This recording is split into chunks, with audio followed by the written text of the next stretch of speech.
খেতেরপাড়া বাইতুন নূর জামে মসজিদের উদ্যোগে আজকের এই বিশাল ওয়াজ মাহফিলের সম্মানিত সভাপতি,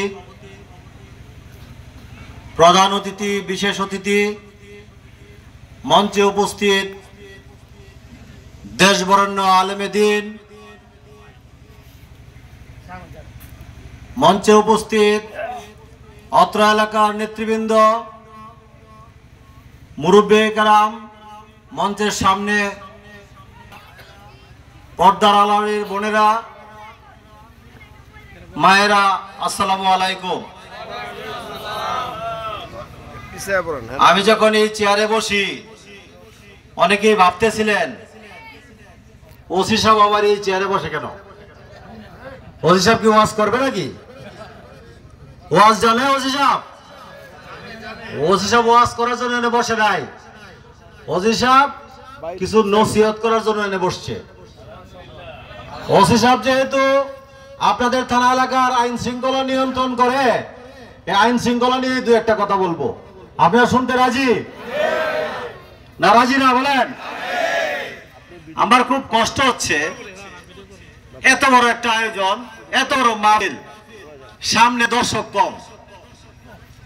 যারা বাড়িঘর থেকে ওয়াজ মাহফিলে আসবেন উদ্দেশ্য করে আসছেন, দয়া করে যারা বিভিন্ন জায়গায় আছেন সামনে এসে বসেন। আমার পরে অনেক মূল্যবান বক্তব্য রাখবেন আলেমগণ, তাদের কাছ থেকে আমরা শুনবো, শিখবো, সেগুলি আমাদের জীবনে কাজে লাগাবো ইনশাল্লাহ। আমি আইন শৃঙ্খলা নিয়েই কথা বলবো দুইটা। এর আগে শুধু একটা দাওয়াত করব। এই দাওয়াত আমার বাড়ি কিশোরগঞ্জে আপনাদের জন্য বিরিয়ানি খাওয়ার দাওয়াত না, থানায় ইফতারি খাওয়ার জন্য দাওয়াত না। এই দাওয়াত দেব দিনের আলোকে, নামাজের দাওয়াত দেব। আমার খুব ইচ্ছা হয় আমি তাবলিগে যাই এই জনগণকে, কারণ আল্লাহ তাআলা আমাদেরকে যে এই পৃথিবীতে পাঠাইছেন এটা একটা উদ্দেশ্য আছে না? এমনি এমনি পাঠাইছেন? আমাদেরকে হিসাব কিসাব নিবেন আমাদের কাছ থেকে? যদি হিসাব নেয় তাহলে আমাদের তো দায়িত্ব আছে। অল্প যে দায়িত্বটুকু পালন করতে পারি নাই আমরা, পারবে, এটা মাথায় রাখেন। তো আমি নামাজের দাওয়াত দেব। আজকে এখানে সারা রাত ওয়াজ মাহফিল হবে। আমরা অনেকেই সারা রাত ওয়াজ মাহফিল করব, শুনবো, আবার ফজর নামাজ না পড়ে ঘুমায় যাবো। আছে না ভাই? ঠিক কিনা? ঠিক বলেন।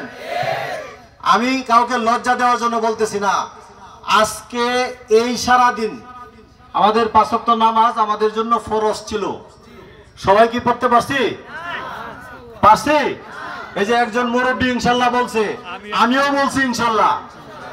তো আমার কথা হলো, আমরা 5 ওয়াক্ত নামাজ সহি শুদ্ধভাবে আল্লাহ তাআলাকে রাজি খুশি করার জন্য পড়বো ইনশাল্লাহ।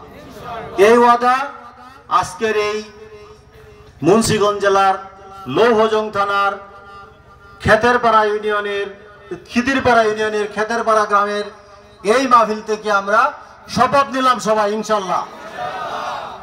এখন কেন আমরা নামাজ পড়ব? নামাজ পড়লে আমাদের লাভ কি? নামাজ না পড়লে আমাদের সাজা কি? এগুলি কি আমরা জানি? এগুলি অনেকেই জানি, জেনেও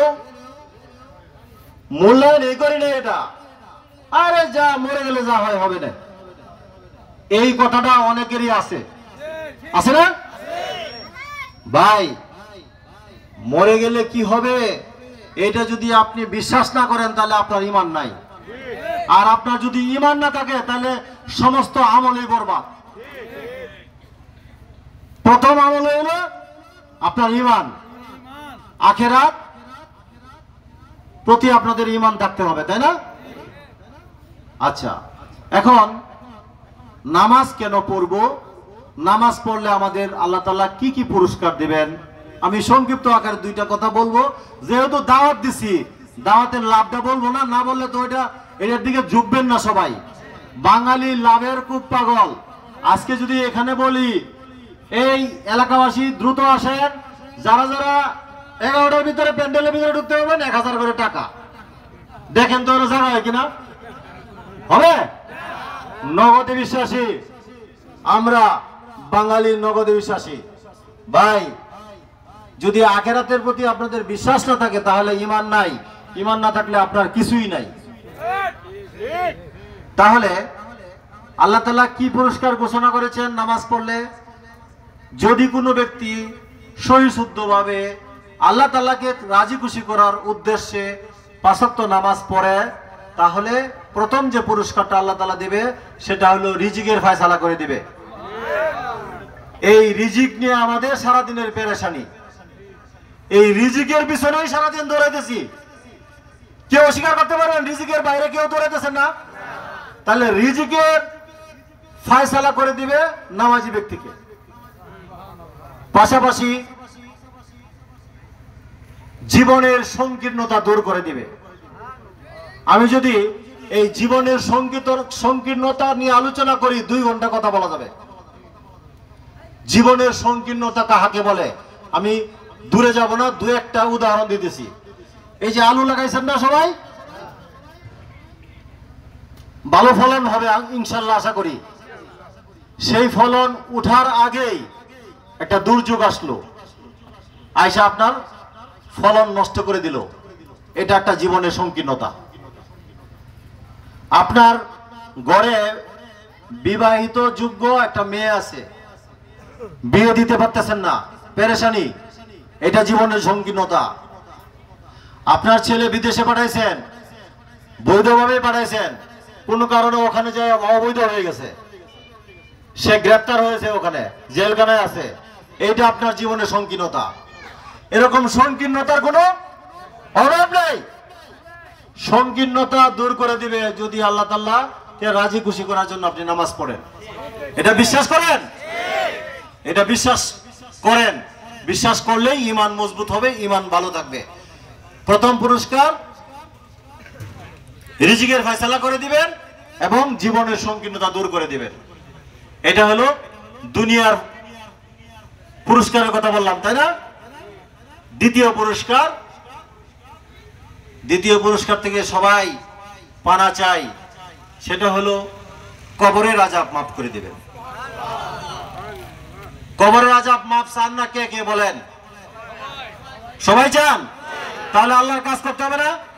একটু আগে তো হুজুরের সাথে খুব জোরে সোরে হাত উড়ে বললেন সবাই বেহেশতে দেখা করবেন আমাদের নবীর সাথে। বেহেশতে যাওয়ার তো কাজ করতে হবে নাকি? বেহেশতে যাওয়ার কাজই করলাম না, বেহেশত আশা করে লাভ আছে?